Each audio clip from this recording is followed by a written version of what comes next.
guys, I'm at the Yorktown Heights charging station.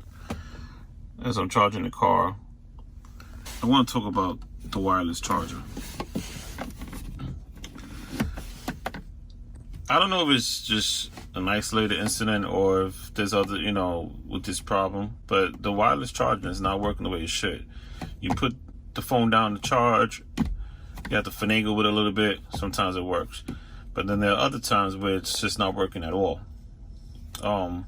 Or if it goes on, it'll go right back off as you saw.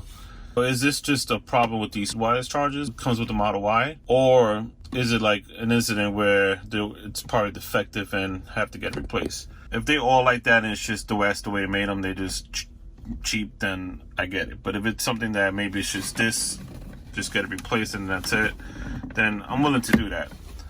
So guys, let me know if it's an isolated incident or that's the way they all are and it's just all messed up. Regardless if you get it replaced, the next one's have the same issue, or maybe there's something I'm doing wrong.